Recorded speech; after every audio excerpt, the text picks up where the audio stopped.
Hey there, welcome to episode 2025-09-2701 of the Coffee Solo audio program. What did I just say? Well, today is Saturday, September 27th, 2025, and the time is actually 7:45 p.m. Pacific time. And since we're using what you would usually use as a serial number for DNS records, because I was not sure when I got this started how often I might even record multiple episodes in one day. So I thought I would number them in that fashion. So 2025, 09, September, 27, date 01, first episode of the day. And that's where we are. So thanks for listening as always. Welcome to the episode. As you know, and as I am demonstrating, the schedule for publishing these is not set. So it's just whenever. I was actually going to record an episode yesterday, so it would have been 26, but that didn't work out. So I try to record these when I actually have something to say, so you can be the judge of that. And I am trying to kind of get the workflow, or at least the mind flow of like coming up with things quickly and not kind of, because I usually write all of my other episodes. I write usually 3 bullet items per topic, per like subtopic, I guess, subhead. And so I usually have enough written out so I don't forget a point that I would like to make, or some connection that so it's cohesive, coherent even. But so that takes time and forethought. I do spend both on each of my episodes of the 4 other audio programs I produce each week. So here I'm trying to not necessarily do spend less mental energy, but I would like to spend it more during, not preparation ahead of time. So I'd like it to be a little bit more spontaneous. Coming up with the topics, I guess I can do ahead of time, the subheadings. But so today I have an outline that is literally, there's one with an item there's 2 that have an item with more than one line. So today is it's a little bit closer to what I'm trying to accomplish. So on that note, the title of today's episode, Yipes. Yipes is something a college colleague of mine used to say all the time. It kind of sounds like yikes, but yipes. Just a thing that's in my mental Rolodex of terminology. Similar to yikes, like, oi, geez, what the, yeah, crazy times lately, crazy. I did write a quick summary. I will try to come up with something good for this one. Yeah, fingers crossed. The links, I'm trying across all of my programming to cut down the number of self-promotion links. So the links that are the same in every episode I'm trying to cut them down to 2 links. So TO and then TWO, 2 links that are self-promotion / consistent episode, or production audio program links. So here we have the Coffee Solo home, which is actually, because Coffee Solo is sort of a personal, we can call it a vanity project, I suppose. It was and is published. In fact, I'll probably put that on, it was and is published first on Ko-fi.com, ko-fi.com.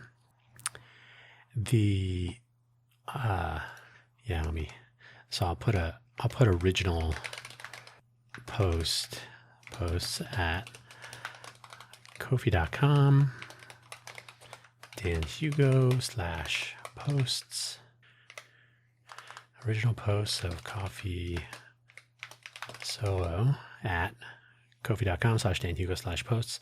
So that will only appear in the places where, away from Ko-fi.com. So I post this initially on Ko-fi.com /Dan Hugo /posts. It's an audio post, and that's where the name came from.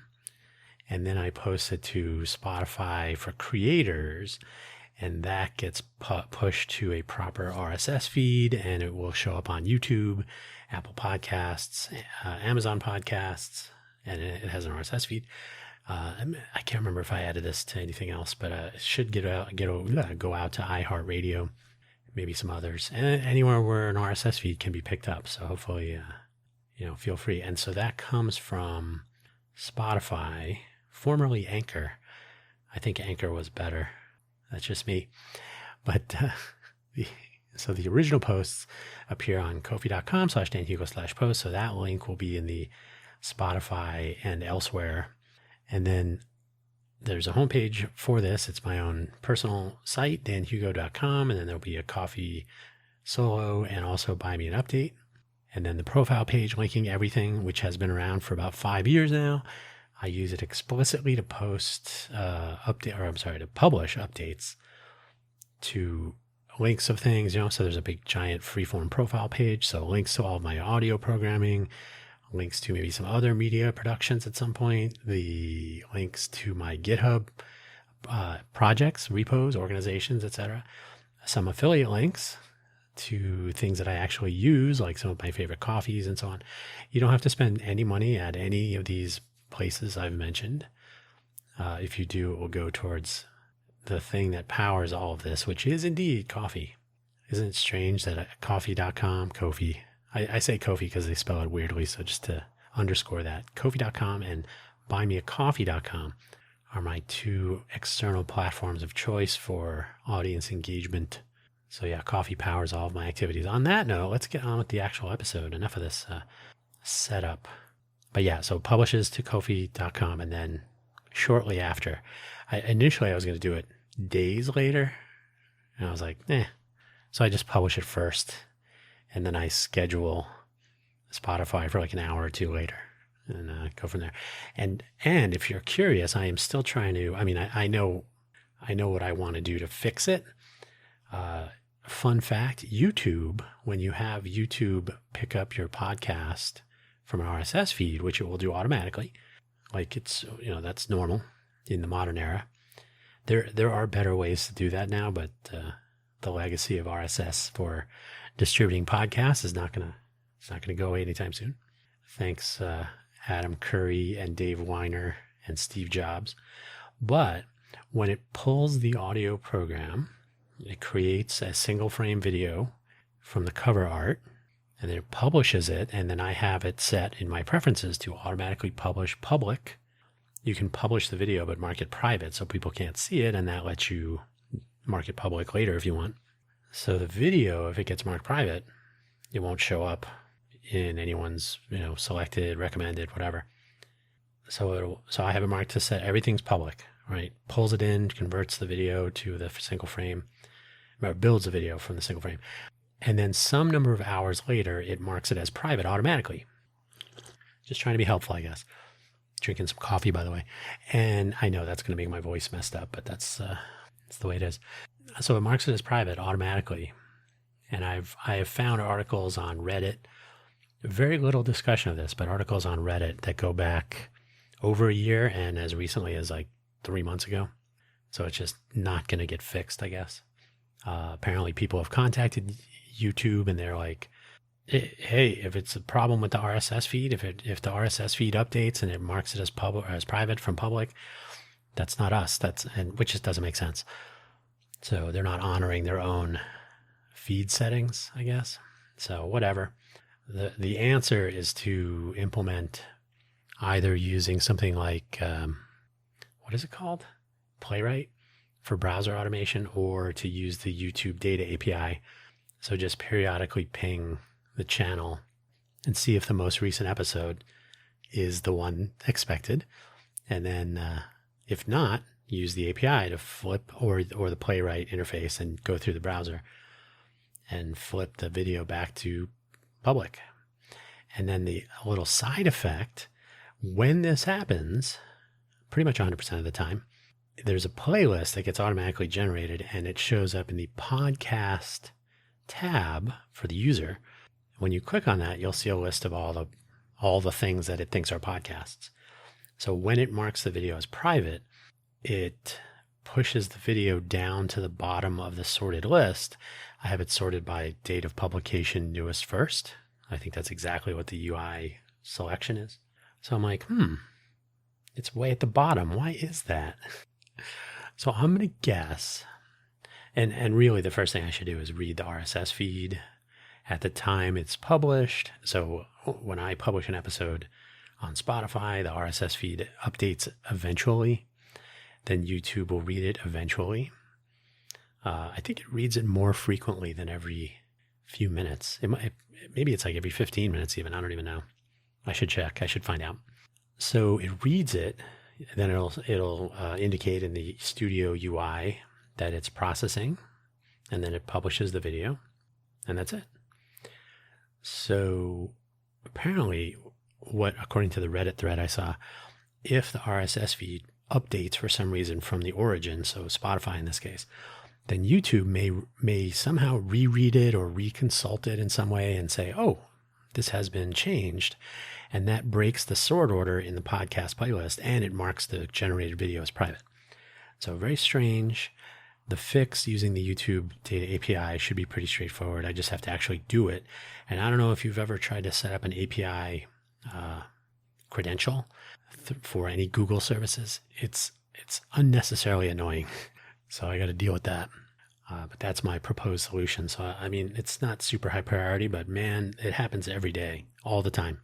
It happens often enough, so I just expect to check and then see what's up. What I do need to do is have a tool that this would be super easy to just ping the YouTube site and see when the video flips to private, and then I can go, so I don't have to check manually. And fun fact, this is not totally obvious to everyone, and I think you can disable it. I'm not sure if you can disable it. I probably. YouTube disable RSS feed. YouTube Studio content podcast. No. So YouTube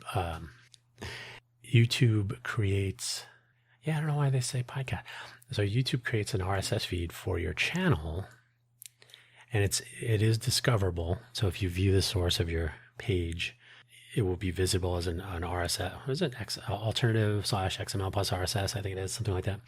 So it will be discoverable. If you have a podcatcher, you can type in, or you can paste in, or whatever, the URL of your content creator, and then it will go ping the page, the YouTube page.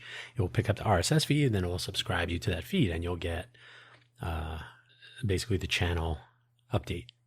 So you'll get a feed of the channel. Now, playlists do not have RSS feeds. That's kind of annoying. It'd be cool if it did. I haven't explored this feature too much beyond that. But anyway, so my plan is to use an RSS reader as a script. And then when it detects a change in the RSS feed, you can just send me a notification or something. So that would be my cue. And then from there, the next step would be to automate the fixing, which is the YouTube API or I should learn the Playwright stuff. So I'm thinking about doing that, but I should also learn the YouTube APIs. So one of those, or maybe both. And this is the sort of thing that would solve problems for people. So I'd publish it as an open source tool and all that. So there you go. That was not anywhere on this outline. So hopefully you get the idea. My spontaneous items may or may not be interesting. We'll see. Now on to my outline that I actually prepared. So what is going on with conspiracies? There's a JFK conspiracy thing. Obviously, we know November 22nd, 1963 was the other day that will live in infamy, certainly. And by the way, there are conspiracy theories about Pearl Harbor, attack on Pearl Harbor, who knew what, when, all that stuff. But JFK, certainly the fact that there was video eventually, whenever the Zabruta film, was it 75 when Geraldo displayed it on the Tomorrow Show? Was it? Is that what it was? When did Geraldo? I think it was the Tomorrow Show. So Geraldo got the rights to display it, or somehow, oh no, he got a copy of it from the dude. Okay, Geraldo Zabruta film. Oh, Good Night America.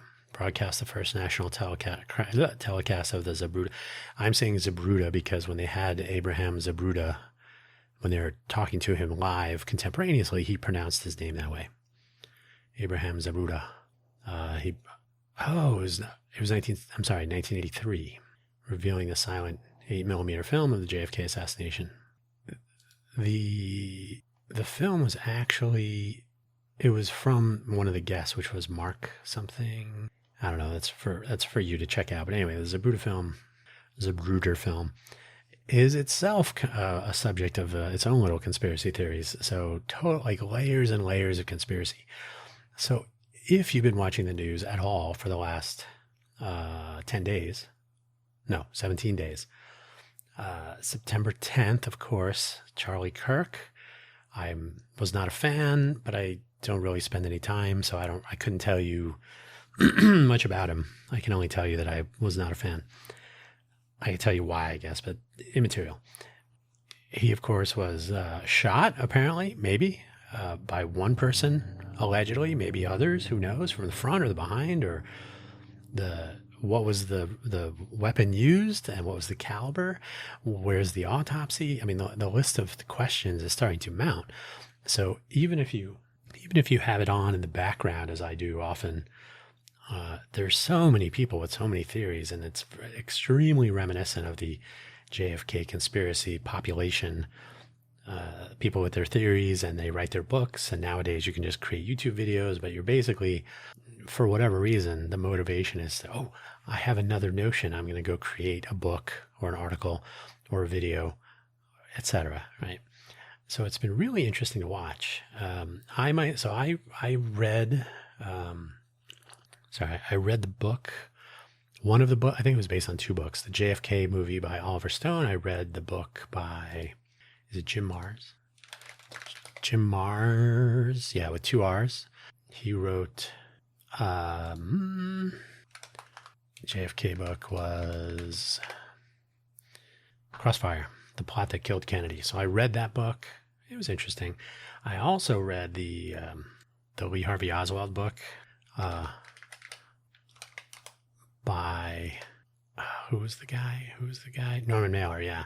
Norman Mailer's book, Oswald's Tale, was, well, first of all, it has a story behind like the first half and the second half, and the tone is all over the place, like the sort of the perspective from which it is written. There's so much detail in there that sounds like, is this for real? Obviously, it was like after the fact accounting by, people recalling the story. He went to Russia and talked to all these characters that were interacting with Lee Harvey Oswald during the time. So it's totally interesting, and I'm going to guess that there will be a similar amount of examination of the people around the people, who were the people that were hanging out with the accused assassin. By the way, assassin has come to be the correct word. Assassination used to be a term used for political figures more often. So there'd be, and I've said this elsewhere, the quote from Chris Rock was about Biggie Smalls. And it was during one of Chris Rock's comedy stand-up specials. And he said, yeah, people are like, yeah, Biggie got assassinated. He goes, Biggie didn't get assassinated. Biggie got shot. Because he's only a celebrity, but nowadays assassination is used for basically anyone who's well-known. So, and usually making a statement. So what exactly that statement is will be interesting. So these are the sorts of things that are just going to be pulled apart for years.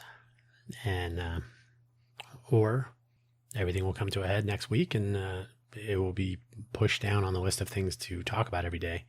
I doubt that, but who knows? There was just a shooting at an ICE detention facility in Dallas, and I want to say it was 2 detainees were murdered by this person, and then the person took their own life. And strangely enough, they found bullets with inscriptions on them. Like anti-ICE was one of the ones more visible in the photo, which is just a red flag waving. The joke was that somebody said, Kash Patel called somebody in Dallas and said, we need to have bullets with writing on them that's anti-ICE. And they went, anti-ICE. Okay, got it. But who knows? That's humor. I know that's not, humor is no longer acceptable in any form nowadays, but it's the way it is. So these shootings are now becoming more interesting, I suppose, more politically charged. Accusations immediately made towards one political party or another. I was listening to, or watching, I guess, a Michael Smerconish clip. He made an interesting point, which what's his name? The Prof G, Scott Galloway, has been making this point also recently. It's not political ideology, it's the age of the person who's committing these crimes. It's somebody, rarely somebody older than 30. He called out James Earl Ray for being, I think it was 39, which is going back a ways, but Oswald was 22 or 24. People, even in the modern era, are anywhere between 16 and 26, basically, for the most part. And I'm sure there's a bell curve of some sort that would show this. So yeah, and it's typically male or identifying as male, or maybe somebody who's trans and not, but the bell curve says that it's mostly cis males in this age range. Yeah, so that's something that's probably more interesting to talk about, and it's unfortunate that this is all being politically charged. I think it would behoove everyone to step back a little bit and say, wait a minute, in a more conciliatory time, that would be more likely, right? Like, hey, maybe we should just stop with the finger pointing for a minute and try to figure out what's going on here, because it's going on. So it's kind of a bummer. Like 99% of us are powerless to do much other than like shake our heads and duck, I guess. I'm not anti Second Amendment, but I think the Second Amendment should be taken in the context in which it was written, the context in which it was written, which was to enable people to keep and bear arms. There really should be a state militia or whatever. There should be some sort of infrastructure in place. And there mostly is for background checks and whatnot, but there should just be a culture of safety and correct use around them. And for the most part, there is. So I think I have fired weapons. I do not have any that you know of. And so I think 99.2% of the gun owning population, and there's 400 million some firearms in the United States. So a lot of people are in that population. They would love to see people be more safe and responsible with the use of the weapons, because they have them too. And who wants to get shot? Who doesn't want people to be more safe around firearms, right? So I don't know. It's just it seems like maybe it's a confluence of events in an already politically charged environment, but it seems like things are getting really tense. And I understand this morning that there will be military forces deployed to Portland. I've been to Portland. Yeah, I don't see where that's a problem. I mean, I don't see where Portland is a problem. I don't see where there's going to be military deployed there. So things are just getting charged up, and I think it's probably by design. It's unfortunate. But here's the weird thing. How am I going to make this connection? I have noticed something, and it's weird that this is happening in a similar time frame, at least the final 2 episodes, that is, of Alien Earth. It's like an orthogonal layer of sorts on top of the conspiracies. So the conspiracies are, the events that have happened, and then the conspiracies and conspiracy theories and whatnot. Are there actual conspiracies? Probably. So there are theories that are forming. So the theories form when the people that come up with the cover stories and all this, here's what we think happened, and people just come out of the woodwork. That's ridiculous. It would be too big or too small, or there should be an exit wound. There should be this. So people who have some particular knowledge or some particular insight, and I'm not discounting that. I'm just saying that people will start to take some action. People who should take that level of action again, or not against, but when working with things that are far more consequential in the big picture. But okay, so somebody got murdered, and I'm not a fan of political violence, so I don't, as I said earlier, I'm not a fan of Charlie Kirk, but should not have been murdered. So do not approve. And that's generally true, right? I don't think people should exact revenge or a vigilante justice in their mind, right? Extrajudicial killing is reserved for the president and Venezuelan drug dealers, apparently. That's a different thing. But I'm not a fan of that either. But production by a street. But so these things happen, and then there's a story that's told, and where's the autopsy photo, and where's the report, and where's the imagery from that camera that we have pictures of somebody taking the SD card out of the camera. Where's that footage, and why is there not this, and how come this happened, and how did that person run with a weapon in his pants, or there's all kinds of questions, and the answers are never satisfying, and that's where conspiracy theories come from, right? So that's pretty much a given at this point. From time immemorial, this is how conspiracy theories form, because of lack of transparency. Now, the people that write these stories don't know that, apparently. So the person that said, let's write some text messages. Now, was the person that wrote those text messages the guy? Was it Taylor Robinson? Is that his name? And the air quotes roommate? Or was it FBI people or whoever else, right? So if you watch Alien Earth, if you sat through all 8 episodes, hang on a second, I gotta get some more, I gotta heat up this coffee. All right, where was I? So the writers, and I believe it was plural, from what I understand, the person that wrote the finale was not the same person that wrote the episode or 2 episodes prior, I think. So episode 8, the finale, in air quotes also, of this series, Alien Earth. And anyone who's a fan of Alien, and I think I, like any other science fiction or fan of any good movies, I enjoyed the first 2 Alien movies, and then they kind of fell off after that. Terminator, similar story. Predator, similar story. I really liked Predator 2, Danny Glover in LA. I enjoyed that movie. Some people don't.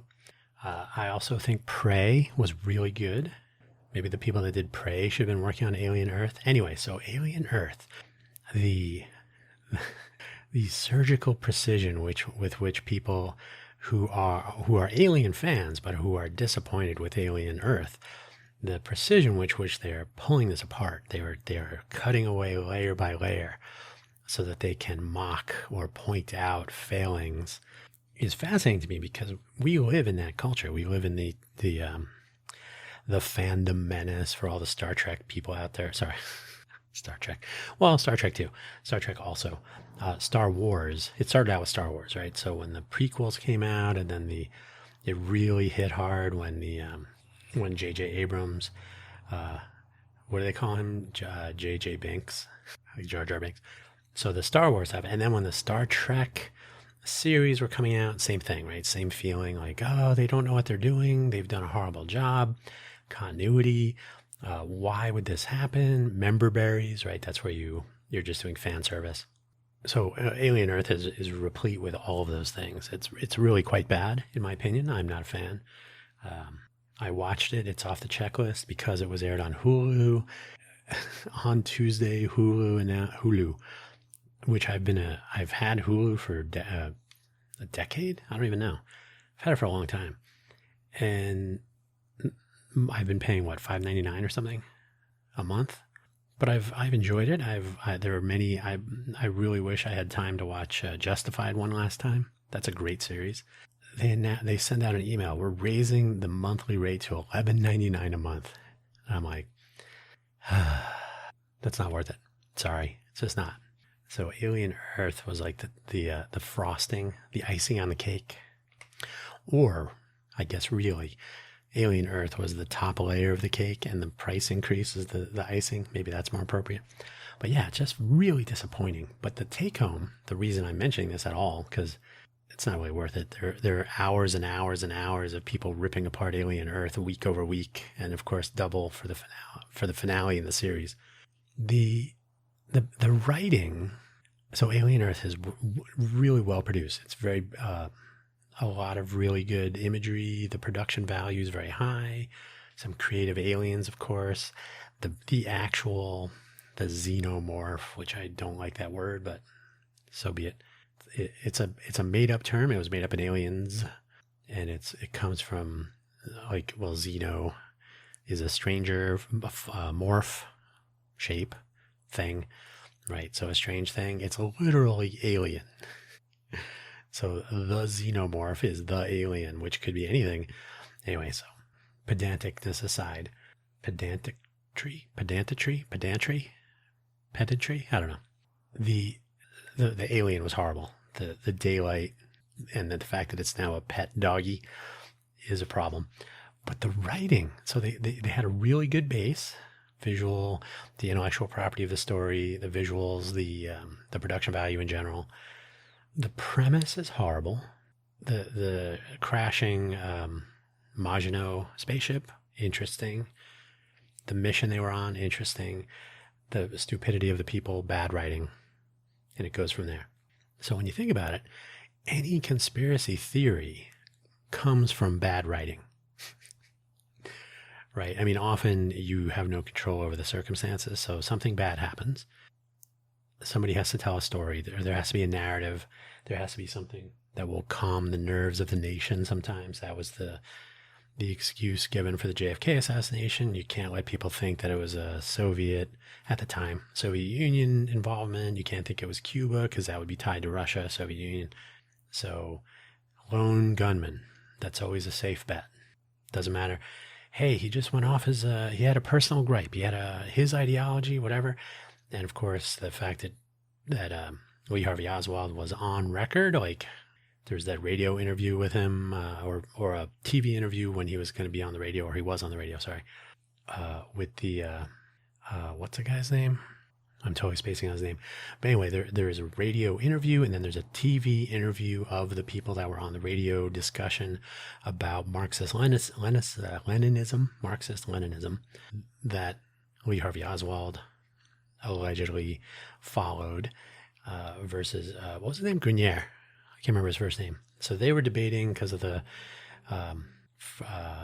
what was the organization he was handing out flyers for? Was Free Time for Cuba? No. Fair Play for Cuba Committee. So when he was handing out these flyers, and then he goes on the radio to debate this guy Grenier, and then he goes on the TV show and they were discussing. So there's a trail where the lone gunman has a political ideology that was possibly at odds. So Cuba was a thing, the Bay of Pigs. So there's a whole bunch of political and politically charged events, and it was in the air and so on. So it was an interesting thing. But when they concocted this story, there was far too many holes in it, some plot holes. So, and that was back then, and they had what they had to work with. So to me, with this current situation with Charlie Kirk from September 10th, 2025, everything that has transpired since then, essentially, in my view, indicates to me that the people involved with sharing the information, with keeping the public informed, with getting a story out there, getting ahead of a story, that they have no idea how conspiracy theories form. Well, we told them enough, right? How come they're coming up with all these conspiracy theories?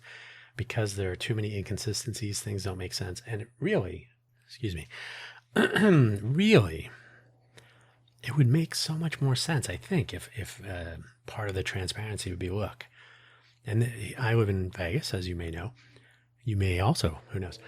During the Paddock shooting from Mandalay Bay, there was total turmoil. A lot of people were killed by this sniper. Mass murder.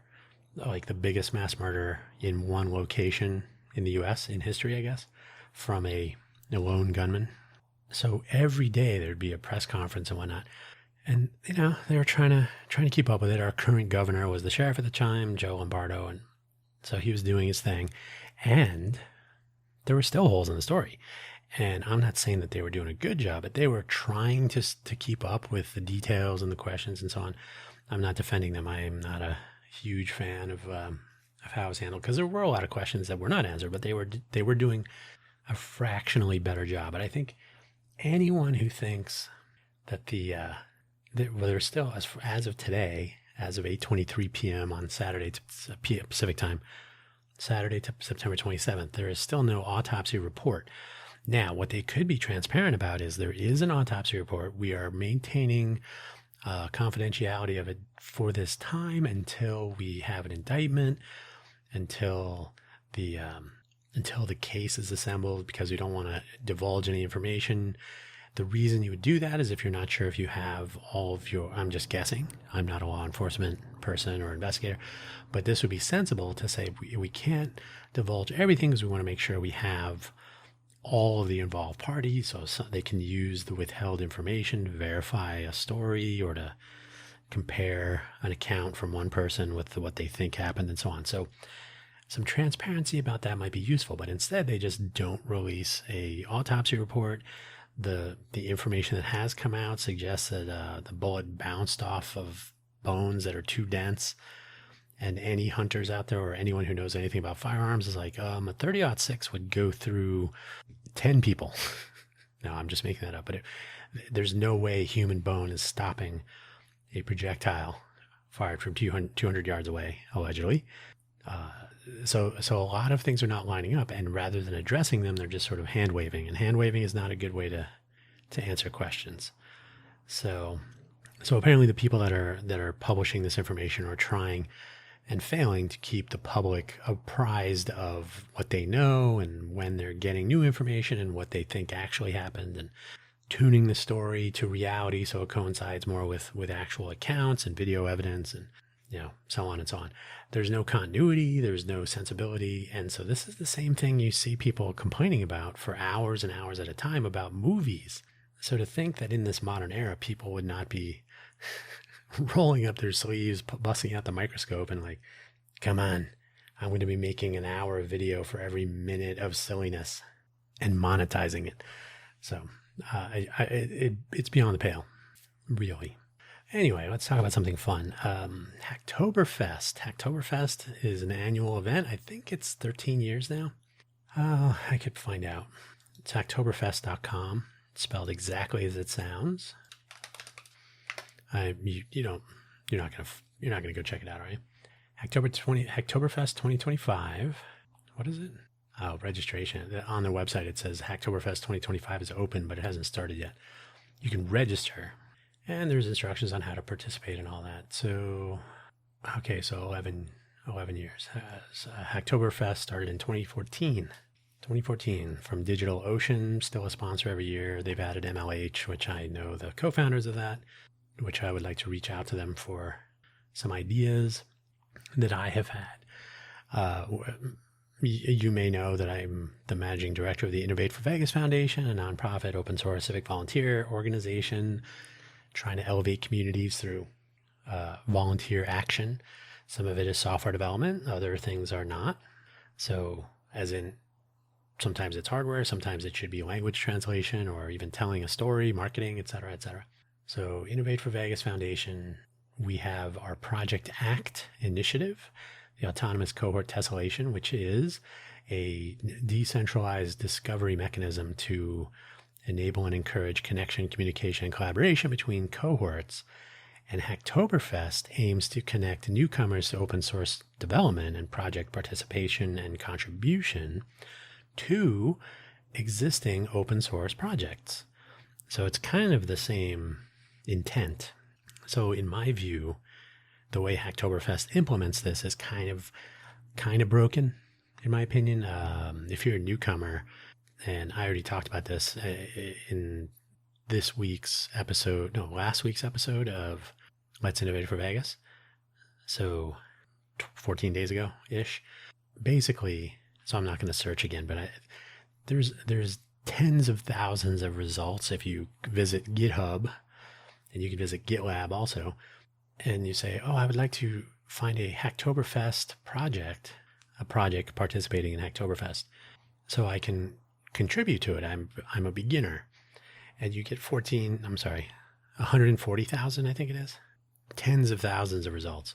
Okay, which one where should I begin? So of course you're going to start at the top of the search results list. So the top 5 will get all the attention from any newcomers. So you basically load those people down with production by street with inexperienced but interested, hopefully, people who want to become familiar with, want to have the experience, are considering becoming more involved with open source and so on. So the first thing you do is say, here, good luck. I think that's not a great approach. So Project ACT would actually fit into that. So we'll see what we can come up with through the month, and then I'll follow up with Swift and Jonathan. Mike Swift and Jonathan Gottlieb are the co-founders of MLH, Major League Hacking. So I think Hacktoberfest is itself an interesting idea, but it's not implemented well. It's not implemented the way it could be, I think, in my opinion. So it has a couple problems. But the other thing is, as project maintainers, you hear this time and time again, they just get a deluge of pull requests, they're called. Like, here's a submission to your project, even though I'm not a part of it. So if you'd like to accept my submission, I will get my credit if I do 4 in the month for the Hacktoberfest of October. the month of October, then I get a prize or I get some recognition, right? So it's there's a there's bragging rights, there's a prize of some sort. So Hacktoberfest, great. So now in the age of AI, of course, it's just going to be worse. They have AI slop pull requests. So you'll just get this garbage submission, or you'll get submissions from people who don't know what they're doing. The latter is okay. That's the nature of beginners. That's how you get started. But people that just spam projects with artificial intelligence generated submissions, it's kind of a bummer. It's kind of it's a denial of service attack of sorts. So yeah, it'll be interesting to see how this unfolds this year, because this year, certainly, last year it was sort of true. This year, there is an embarrassment of riches when it comes to generative AI coding tools. Just coding, much less submitting, documentation changes or language translations. All kinds of stuff could be. You can generate this stuff faster than any one person could verify it, validate it. So yeah, it's going to be interesting to see how this goes. More on that later. October 1st is when it commences. I certainly have a bunch of stuff to do between now and then, so we'll see. I just did an episode of Cafe Genius Impresarios on Friday. So yesterday, it was the Me, Myself, and Cafe Genius episode. Every once in a while, I talk about myself. The premise being I, too, am an entrepreneur. I'm an entrepreneurial innovator in the Greater Vegas entrepreneurial innovation ecosystem. So I should be fair game. And I really don't look for guests. I could, but it's such a pain in the butt here in Vegas. So I mostly talk on behalf of entrepreneurs. That's what impresarios are supposed to be. The people that are in the ecosystem making it happen. Impresarios with 2 S's. So yeah, it was my commentary on why Cafe Genius was formed, my background, and then a couple of things I'm working on. But it is such a pain. Now, there are people here that, Vegas is great. It's the best thing since sliced bread. I don't know if they've moved here from Silicon Valley or if they didn't want to move to Silicon Valley. I wouldn't blame them for either of those. I did my 2 tours of duty in Silicon Valley from 1993 to 2001, 2005, 2013. There was a little break there in the middle to move back to Phoenix because I was tired of Silicon Valley. And then, of course, 9/11 happened the following, it wasn't even a full month later. It was 2 or 3 weeks later after I finished moving in August of 2001. So an interesting 4 years in Phoenix. I mean, that's where my family lives, so that was the reason there. But I moved back to Silicon Valley, worked at salon.com, which was my first .com and all this. But I had some interesting experiences, and I watched Silicon Valley go from the end of the Bush recession into the famous, Al Gore invented the internets. So 1993 was kind of an inflection point, that's an understatement. I was working at Apple, I was working at Netscape, startups. I had a buffet from which I sampled, and so I have a certain sense. So to watch that and to hear things like we're going to be the next Silicon Valley, we're a global innovation hub, we're leading the way, and I'm like, maybe someday, not today, no. So I think Vegas for startups is a little bit tricky if you were around then. Now I've heard people say, if they were familiar with Silicon Valley from 2008, after the Great Recession, 2008 was sort of a turning point. Like, okay, let's get back into, we've had our economic downturn. Let's get back into Let's get back into things. Let's get it going. So there are people here who believe that you can just sprinkle money on top. Now, if you are from the 1993 timeframe, you know that that's when venture capital that was the match, or maybe it was the gasoline, and the .com boom took off, right? Like, I don't want to make a literal explosion, but it was, became a big thing very quickly, very bright, very hot. So to believe that the Silicon Valley started in 1993, though, would be a complete and total mischaracterization of how the world works. So in 2008 or so, when Santa Clara County, where Silicon Valley, at the time, Silicon Valley was basically there, somewhere between San Jose and Palo Alto, Menlo Park. That's Silicon Valley. Nowadays, Silicon Valley is basically San Francisco, maybe down to Menlo Park. I don't even know if they count Mountain View and San Jose, but anyway, so the Santa Clara County, that's one of the few counties in the country where the housing prices did not decline. So there was still demand and so on. So to have the financial and economic impacts of Silicon Valley, even in a downturn, everybody thinks all you have to do is just sprinkle some money on top and then wait for the dot-coms to start sprouting. And I think that's just a fundamental misunderstanding and mischaracterization of how that works. So you can listen to all of the Cafe Genius Impresario's audio programs. I think it was 135 so far. 185. That'll be fun. That'll be next year. So yeah, I just think Vegas for startups is much more challenging than people think if you have the need for community. It is possible, and in fact advisable, if you're an entrepreneur, to focus on what you're doing and not on attending events. That's been a lesson I've learned a few times now here in Vegas. So yeah, your time is yours. Invest it wisely. All right, I got a little coffee heat up there, so we'll pause. Yeah, your time, invest it wisely. Spend it on your startup, not on chicanery. I have found that the Las Vegas startup week, was last week. I didn't even go. I didn't want to waste my time on it, but I don't know what people are thinking, but I do know that they don't focus on elevating the base. They focus on, here's how you can get funding for your startup, and here's how you can use AI for your startup. And that's really those are the two drums that they're beating. So yeah, I don't know. I just think there's more to it than that. The innovator's mindset, the innovator's dilemma. So yeah, we'll see. I live here, so I am a part of the ecosystem, but I'm not sure if I'm the predator or the prey of the fauna. Speaking of predators, I'm still looking around for board members for our foundation. That has been nearly impossible. Every single person that I reached out to either did not respond at all or doesn't respond in any sort of concrete way.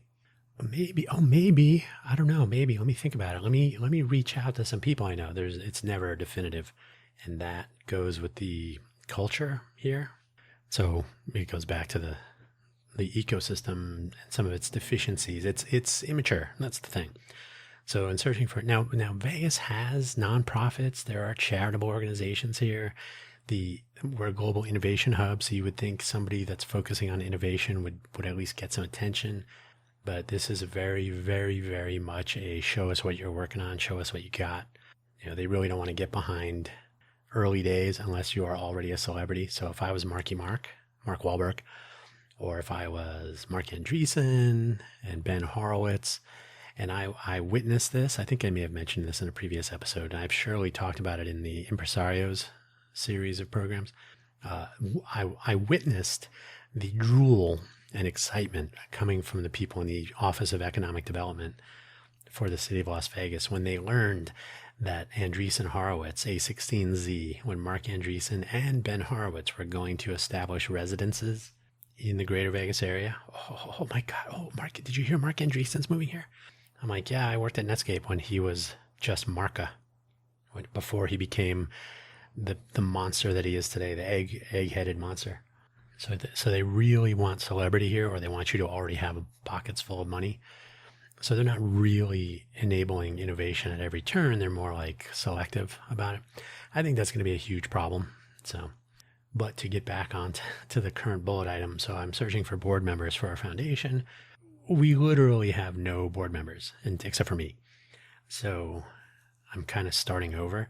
The two board members we had were from Northern California. They should have been better, but they turned out to be just not interested in participating. And then I wasn't interested in participating in their thing. And we sort of parted unofficially. I think these two people are incompetent. So I was happy to see them go, but I waited too long. So I really should have said, hey, you guys should just resign now, about a year ago.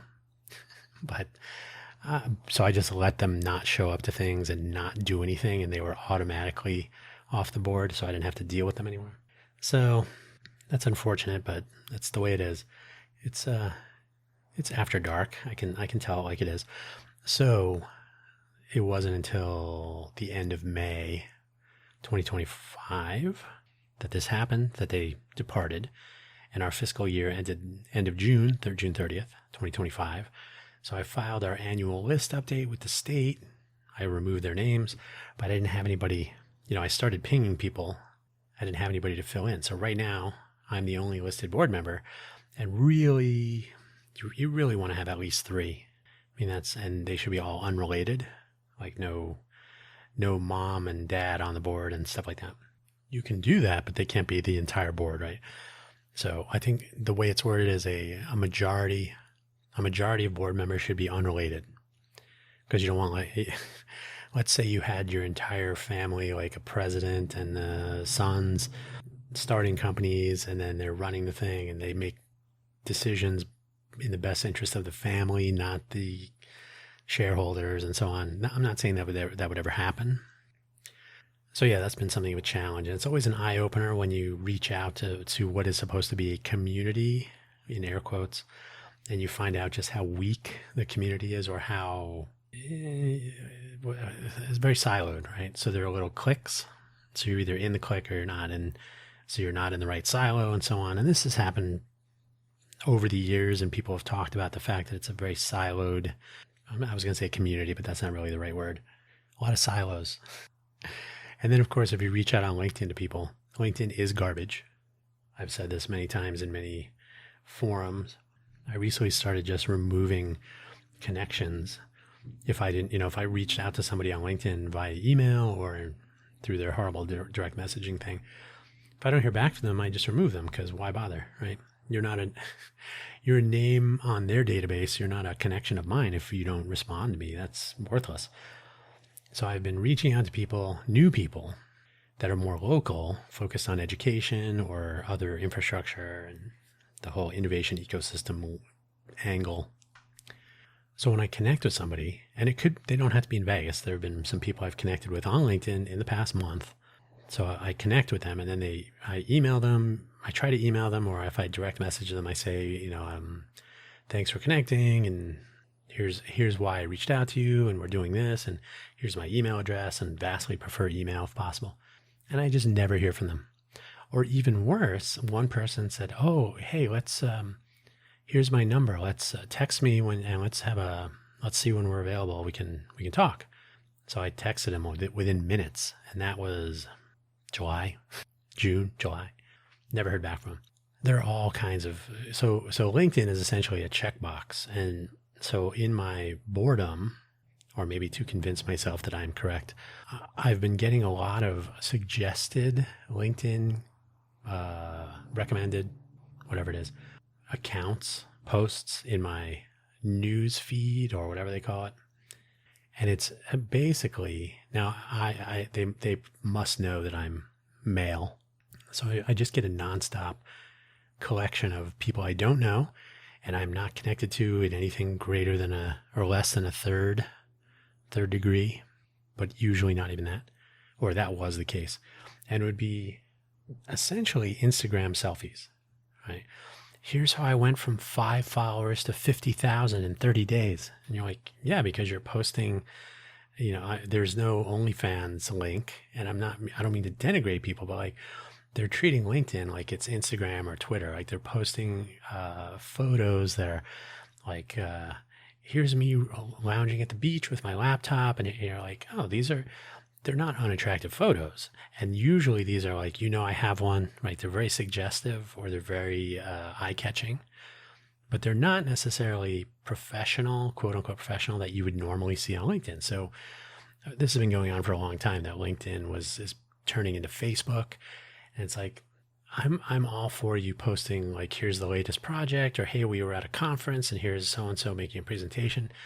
But if it starts getting into like, here's my politics and here's my opinion on this news and you're like, that's not really what I'm trying to find here on LinkedIn. So you end up you're like, I don't want to see that. You unfollow them. And okay.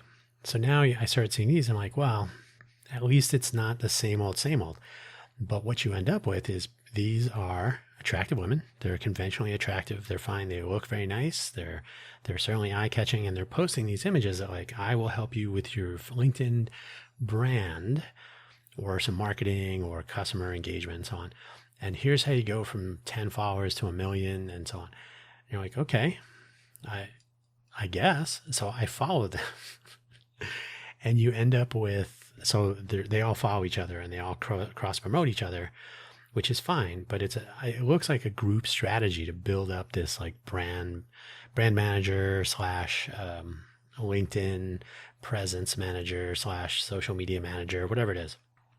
So they're all bragging about how many followers they have, and then they all cross promote. So they're all boosting each other up and so on. So I find it very interesting.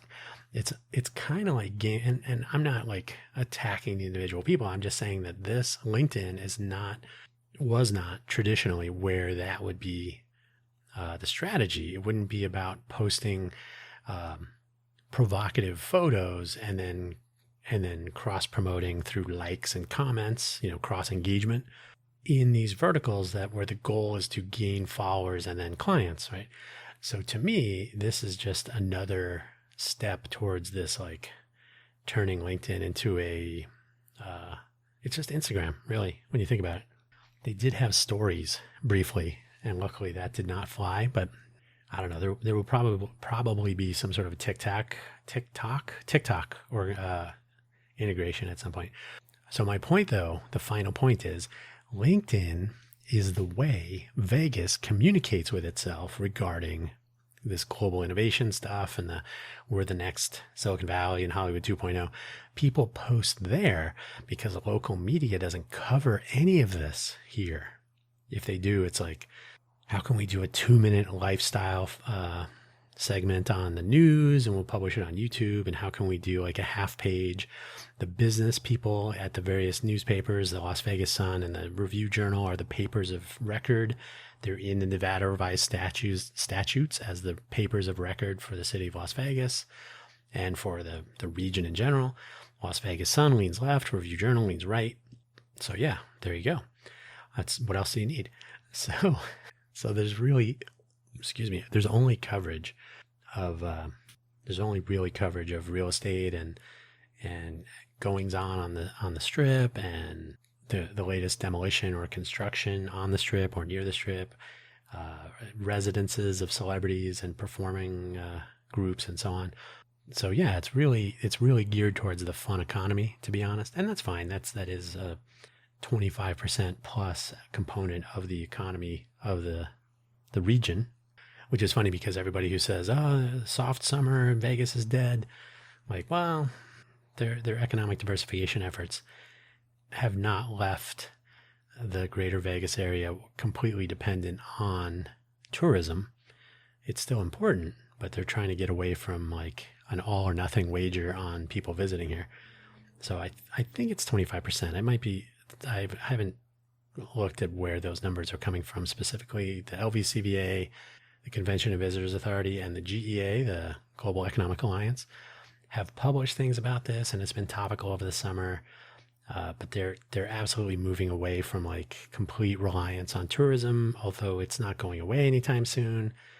Obviously, they could change some things about pricing, but you don't invest the money that they're investing to then go, oh, I guess nobody's coming here anymore. So maybe they're trying to go upscale. I think Bloomberg published something that, oh, Vegas is now a luxury good. You don't go there unless you got money to just throw away. Well, that's what gambling is for. But there's an entire family-friendly tourism infrastructure in place here, and they've added professional sports. So there's really nothing that prevents people from coming here, no matter their financial status, except for the way that they've priced things here. So they don't need to price things here like this, except for whatever debt levels they've taken on. Caesars, I think, is in multiple countries at this point. I think Caesars was trying for a New York or Manhattan presence, as they're going to open up some casino licenses there. But the take home is that Vegas is really trying to go for profit first over volume. So they just want to make as much money as possible from anybody that comes here, rather than anybody who was here 10 years ago is like, oh yeah, I remember I used to go to the buffet and get get a $10 lobster and whatnot. You're like, oh, yeah, you haven't been here in a while. So they could return to a volume approach, but I don't know. Nobody asked me that question. But it makes Vegas as a weird place. But the powers that be, really treat LinkedIn as the place where you announce things, you post, like, hey, big news! A new tech company has established a presence in Vegas, and they're going to employ 10 people. We truly are the next Silicon Valley, right? So, and then that gets all the likes and whatnot. So there's this really warped sensibility, and I think it really comes down to people have only listened to the story of Silicon Valley over the last 2 decades, and they're like, oh yeah, we can do that too. Like, no, you really should look at the history of Silicon Valley over the last century and longer, really, since, but you could say 1925, sure. If you look at the way Silicon Valley evolved over time, the way the culture of innovation emerged, the ecosystem emerged, right? These things happened over time. Certainly World War II, the need for technology, the post-war move west. Frederick Terman famously returned to the Bay Area after his time as a radar engineer on the East Coast. I can't remember if he was at Columbia, MIT, something. He was somewhere out there. So he returns. He says, "Hey, my various government defense contractor friends, I'm going to be the dean of engineering here at Stanford. If you want to send any government funds this way for some research and so on." So just a lot of events kind of aligned. And in that time frame, Vegas was a hospitality town, and it arguably still is. So you can't just sprinkle capital on top and turn an entire place, just like you can't sprinkle water on top of a desert and turn it into a rainforest. It takes a little bit more than that. And when you stop sprinkling the water, it returns to being a desert. So there'll be interesting times here. And that's basically what I talk about frequently, is it's not that easy. And I think that's why people don't like hearing from me.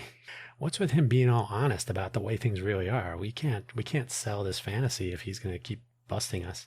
I might be going to Phoenix next month, maybe. I'm not totally sure, but I will travel by the Flixbus. I first started riding the Flixbus down to Phoenix from Vegas when it was 99 cents each way, and there'd be like a $2 ticket fee. So $4.99, $4.98, whatever it was, to Phoenix and back. And this is when the buses would stop at the airport. So I'd have to go from the airport. And this was a time when my parents were not able to make the trip to the airport for various reasons. So I would, to make it easier, I would catch a light rail. Yeah, I would catch the light rail from the SkyTrain parking lot where the Flixbus would drop me off, catch the light rail to Dunlap Avenue on 19th and Dunlap. And I would catch a city bus to get the rest of the way. So it would take me a good maybe hour and a half after a 6-hour bus ride. But that's how that rolls. So I'm actually, like, I used to travel a lot for Intel when I was working for Intel. I did over 100,000 miles on 100 different airplanes every year. So good times. I'm totally down with air travel and airports, and I would never book direct flights for really long ones. Like, I can have a layover in some city and hang out in the airport and stretch out a little bit, have a coffee, maybe have lunch that isn't airplane food and whatnot. And people are like, "Oh my God, I can't stand it. I just want to get to the destination." I'm like, well, then you're not enjoying the journey, which is half the gift, right?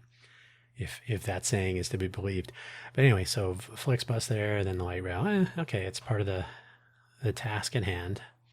So I will take the Flixbus. The 99-cent bus rides have become, they became $20 and whatnot. So now they're about $40 each way. And I always say, hey, $40 is not bad, but it's still a 99-cent bus ride.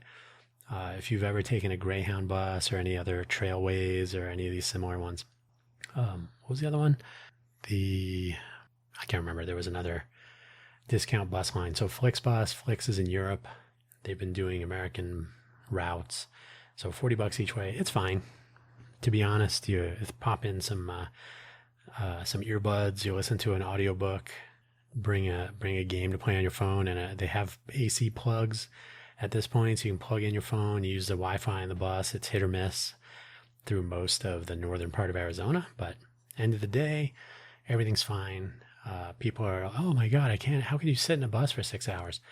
It's pretty easy, actually. It's quite easy. So anyway, I'm thinking when to go in October. If we're doing Oktoberfest and nobody participates, I'll know in the first week or two. It might be after that. We'll see. I don't know. It'll be in there somewhere. Or maybe November. Maybe we'll aim for Thanksgiving time frame. But I'll need to record shows ahead of time so I don't have to worry about it. Something like that. Or go dark or something. I don't know.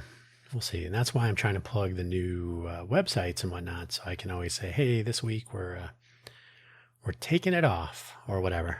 Right. On that note, I always end my final bullet item is always anything else, and I don't know that there is. My clock says it's been 1 hour, 12 minutes, and 55 seconds mark. There's always about a 10-second leader, so it's really an hour and 12. It'll be an hour and 13 minutes. 7, 8, 9. So it's an hour and 13 now. So once I do some post-production silence truncation, it'll probably be closer to an hour and 5 minutes, maybe an hour and 10, but probably an hour and 7-ish maybe. So we'll see. 67 minutes. That'll be my prediction. In the meantime, don't forget this episode will appear first on Ko-fi.com, and then fairly shortly after it appears in the RSS feed-enabled Spotify, Apple podcast infrastructure. I normally turn my air conditioner off, but it automatically trips on at 9 p.m., so you might be hearing some of that noise. I'm not going to run over and turn it off. So a little bit extra noise at this point to end the show with. And if you can't hear it, that's great. Usually it's audible. Has a little bit of like inductive noise. Anyway, I won't go there. That's all I have to say. Thanks for listening as always. We'll catch you on the flip-flop.